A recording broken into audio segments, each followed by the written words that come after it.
everyone, my name is Per Kristian Moerkd. I'm a physical therapist with Wake Forest Baptist Health, and we are here today at D1 on Mooney Street, our sports medicine clinic, and we are going to talk about stretching, how to avoid some injuries which are often related to not doing proper stretching, and just excited about having you guys out here today. Just don't forget to leave any questions or comments and leave them in the comment section below, and link and share if this information might be helpful for your friends and family. So first of all, we're going to talk a little bit about stretching, and we're going to focus today mostly on lower extremities. And we're going to talk a little bit about overuse injuries, and I'm going to show you guys some of the most common and best ways to stretch your hip musculature and your lower legs. When it comes to stretching, a lot of times people will ask me questions like, why do I need to stretch?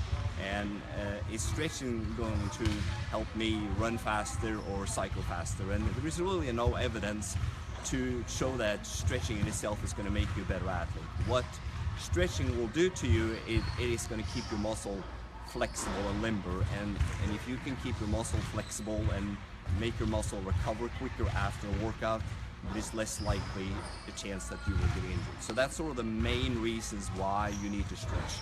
There are certain sports activities like running and cycling where we tend to use the same muscle groups over and over and over and over again. And if we do that over an extended period of time, those muscles tend to get much tighter than other muscles. Running and cycling is something that we do pretty much straightforward, and we don't use some of the muscles that we do with sidestepping and whatnot when we play in soccer or playing football and whatnot. So the typical overuse injuries we see more with endurance athletes than we do with some of the other sports like football and basketball and whatnot, which tends to be more of a traumatic injury in the clinic. But first of all, let's talk about how we can stretch the hip musculature and the quad and your hamstrings and your lower legs. And the first exercise I wanted to show you guys is how to stretch the muscle which goes back here in your rear end. It's called the Piriformis gluteus medius muscle. And the way I usually like to show this exercise is you can sit on the floor and you lean forward until you feel a good stretch sensation. A lot of times people will ask me the question, how far do I need to go and how long time do I need to hold the stretch? I usually say that you bring the stretch, or you lean yourself forward until you feel a stretch sensation. In other words, if you're having pain, you want to try to back it up a little bit and see if you still can feel the stretch. In other words, bring it in, hold it there for anywhere from between 25 to 40 seconds or something like that. There's really no set time frame on stretching. The most important thing is that you feel a stretch sensation and that you hold it for a period of time and then let back up again. Okay?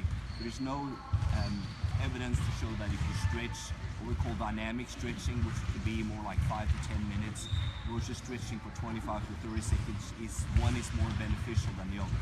It's sort of your own preference. Just remember that if you're doing dynamic stretching, which is holding it for a very long time, then you need to kind of back it off a little bit, because if you keep holding that same position for a very long time, you might start having some pain, and you want to try to avoid that if all possible. Okay, so this is stretching your piriformis muscle. You lean forward, and you may want to change angle a little bit. Some people feel it more when I'm leaning this direction than I'm leaning this direction. You hold it for 25 to 30 seconds, and then you let back up. Okay, and then you do it again. You lean forward until I feel a good stretch, and I hold it 25 to 30 seconds, and then I do it again. Okay, and then I lean in again and hold it for 25 to 30 seconds, and I do that 5 to 6 times minimum while I'm doing that specific muscle.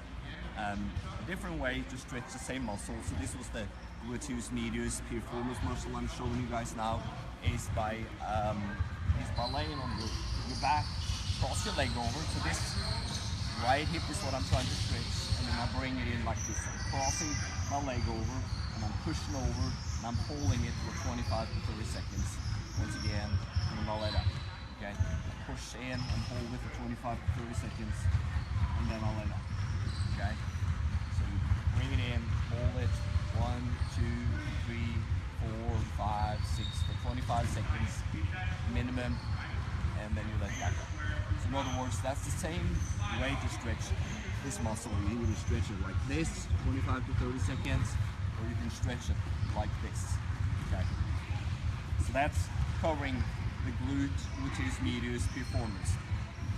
Typical pain we see with this muscle is when you're having pain after sitting for an extended period of time, and especially with runners. If you get in the car and you are going to the lake or you're going somewhere and you run with some friends, and then you're getting right back in the car and you sit with your legs in a shortened position and you shorten down that muscle a lot of times, that can also contribute to why you'll start having piriformis pain. So stretching before you get in the car, it's very, very good advice and could be very helpful to avoid having increased pain in that area.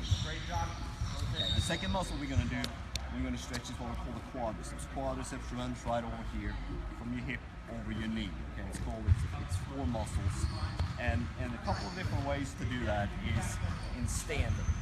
So in other words, when you stretch your quadriceps, what you can do is bring your leg back, you have good balance, and pull back. Make sure that you tighten your abdominals and you tilt your pelvic forward a little bit so that you're trying to avoid pulling on your back. So in other words, you bring your leg back as far as you can, and then you tighten your abdominals, so you tilt your pelvis a little bit, and you should feel a good stretch sensation right there. There it is. Okay.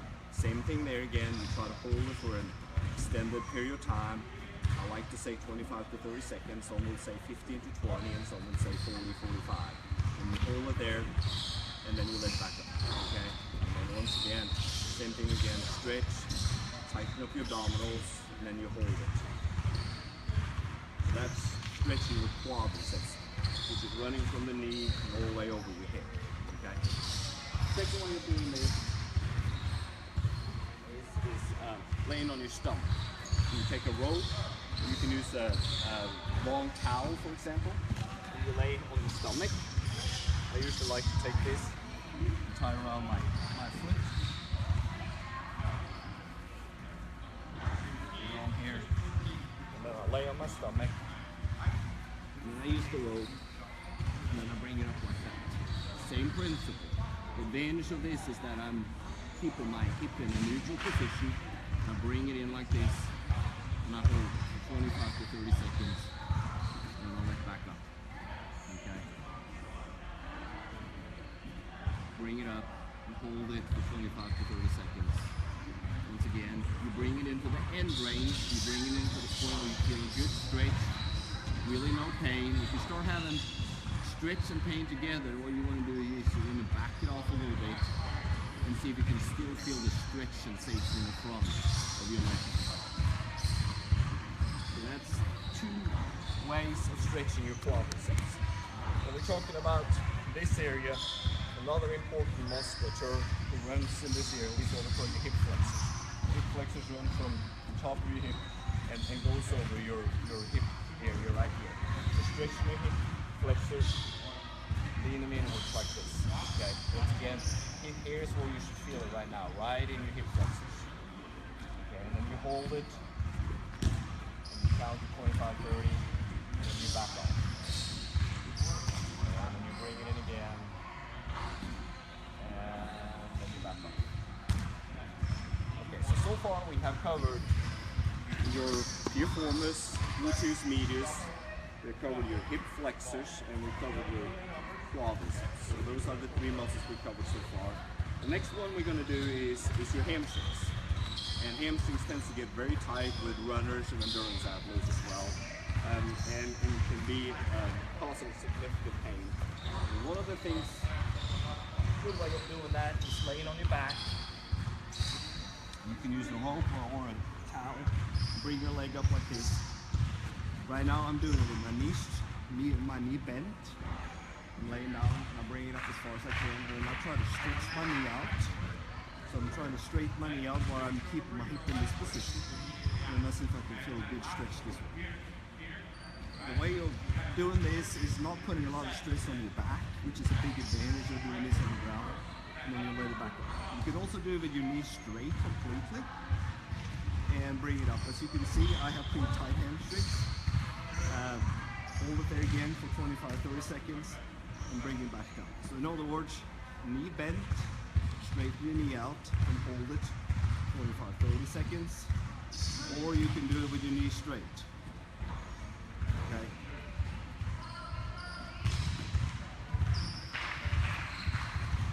So that's covering the hamstrings. The next one we're going to talk about is the IT band, which is the iliotibial band. And the IT band runs from below the knee, above your hip, and it keeps your hip in alignment, or helps keeping your hip in alignment when you're landing, when you're running, when you're jumping, and whatnot. Okay, so the way to stretch this area is that you take the leg you're going to stretch and put it behind the other leg, and then you lean over.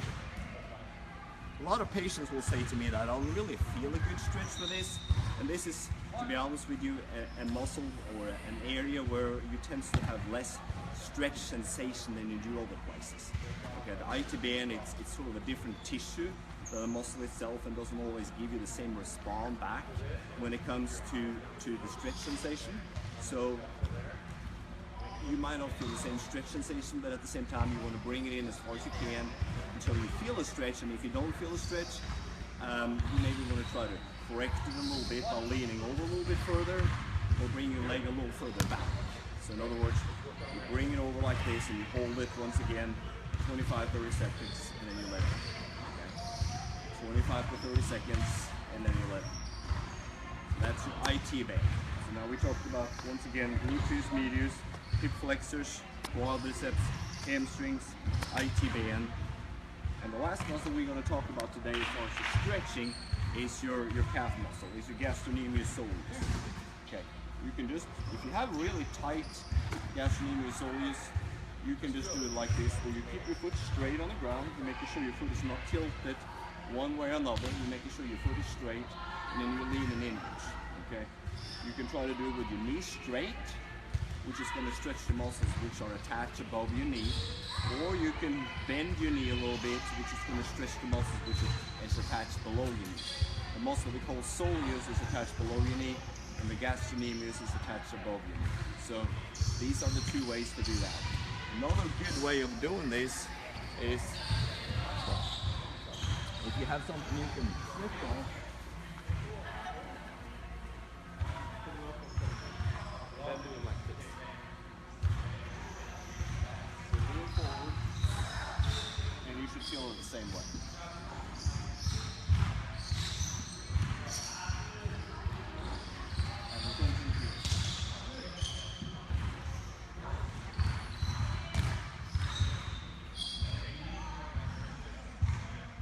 Another area where we tend to see a lot of tightness with athletes are what we call the plantar fascia. The plantar fascia is basically the tissue that runs underneath your foot. Okay? Same principles goes with stretching the plantar fascia. You want to bend your knee, and you see if you can feel a good stretch like this. You see if you can bring your toes up as far as you can, and then lean forward and see if you can get a good stretch sensation. In order to do this, you most likely will need to take your shoe off. Morning pain, when you get up in the morning, if you have a pain underneath your foot, really means that as you are sleeping, your foot will drop down and the tissue underneath your foot will try to heal up at nighttime. So when you step on the ground and that tissue, which has tried to heal overnight, which is called the plantar fascia, will be stretched out again, and you will start having pain. So the first thing you will then need to do is get out of bed, try to stretch before you start going on with your day, and you will find that being quite beneficial. Once again, I'm Per Kristian Moerkd. I'm a physical therapist here at Wake Forest Baptist Health, and we are out here at D1 today talking about stretching and overuse injuries. And if you have any questions or comments about what we're doing today, leave them in the comments section below on our Facebook page, and like and share if this is information that might be helpful for your friends and your family. So that's covering the most important muscle groups as far as stretching. What I've shown you guys today are mostly stretches where you use your own hands and whatnot. You can always get somebody else to help you with the stretching exercises. There's also a lot of different tools on the market to help you getting a better stretch. Okay, and I wanted to show you guys some of that today. And those tools can be as simple as a tennis ball to a little bit more advanced machine here we have here in the clinic today. So when we're talking about a tennis ball, okay, a lot of people would say that, how can I use a tennis ball? But just rolling a tennis ball up and down your foot, if you have a plantar fasciitis, in other words, if that tissue underneath your foot is tight, is often very, very helpful, okay? So if you stretch your foot and you roll your foot up and down, and I would say doing this for about 5 to 10 minutes, making sure that, you know, you have a little bit of soreness with it and then a little bit of stretching sensation, but you might not feel a lot of pain. That's sort of the most important thing, okay? Okay, the next thing we're going to look at is massage sticks. Okay, these are very, very helpful, and really what a stick like this will do, or some of the tools we're showing here today, is the same thing as you do when you're stretching yourself. In other words, by rolling this up and down, you're stretching the tissue. You're really doing the same thing. You're just stretching the tissue in a different way. So you're going up and down the muscle, and you're putting pressure to the muscle, which again is going to apply stretch to the muscle fibers, and you're also going to increase the blood flow, and therefore help with the inflammation and the healing process of the muscle. Okay, so you can roll it up and down, you can roll it sideways. I would suggest when you're doing this that this shouldn't be extremely painful. I think sometimes what people tend to do is just stretch too aggressively. So you want to just go nice and control up and down your side. If you're stretching, in this case, the IT band, okay, and then you're going up and down this way. So this is the massage stick. Back to the tennis ball again. Other thing, back to the piriformis. If you're having piriformis, just sitting on the tennis ball, okay, and rolling it up and down on your piriformis. It's a very good tool. So you can sit on it, roll up and down. Okay, so you can use a tennis ball, or you can use a foam roller, which is the next thing. You sit on the foam roller and you roll up and down over that tissue that is inflamed and tight. So nice and controlled. You're trying to put nice pressure on it. Once again, you don't want this to be extremely painful by no means. A little bit of soreness is okay, but I do not recommend you are doing this so aggressively that you're getting black and blue from doing it. That is not a good play. Okay, the same thing with the IT band. You can do sideways, rolling up and down with this. Okay.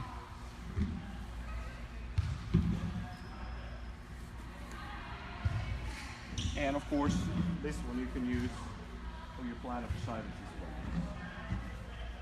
well.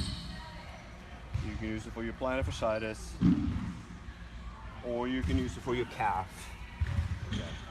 Rolling it up and down. Okay. And the last thing I'm going to show you guys when it comes to stretching equipment is what we call a Z-roller, and this is a machine that's been utilized by a lot of elite athletes and starting to become pretty big in Europe. And it's an electrical machine, it has rollers in it, which rolls around and has little marbles inside it. So when you put this on, plug it in, and then you can use it like this. I don't have it connected right now, but you can do the same thing here. And you can get a lot more pressure than you can do manually, as well as you can do it for your foot. You can put your foot on it. You can also do it side laying like this.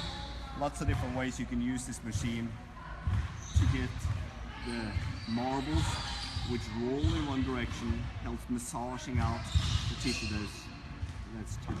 Once again, this is a C-roll. But for your own purpose, there's simple things like a tennis ball, there's a stick, foam roller, another machine, and all of these are just different tools to help you get more flexibility in your muscles, okay? Help you get some of the flexibility back. Other questions I tend to get is, when should you stretch? Should you stretch only when you've been doing physical therapy, physical activities, or are you going to stretch? Can you stretch all the times a day? I think there's really, the thumb rules there is that you can really stretch any time of the day. You just need to recognize that the benefit of stretching are certainly better if you have warmed up and done some physical activities first. You also need to remember that when you're doing physical activities, the muscles do get tight. So your purpose is obviously then when you're stretching afterwards is try to get the muscles back to its normal length again after physical activities. And once again, if you're having plantar fasciitis or you're having chronic muscle tightness, stretching throughout the day, I think it's very, very helpful. You just need to be cautious of not stretching too aggressively. So it's exciting to have you guys out here today, and if you have any comments or questions, you can certainly go into the Facebook page and you can start putting comments in there, and we will go ahead and answer those as they come along. So thank you for watching us today. If you'd like to make an appointment at Wake Forest Baptist Health, please call 336-716-WAKE or visit us at www.wakehealth.edu. And if you enjoyed this video, please follow our Facebook page to be notified when we go live. Any recommendations for the future videos or any questions or comments, please leave them in the comment section below. Once again, thank you for being here with us today.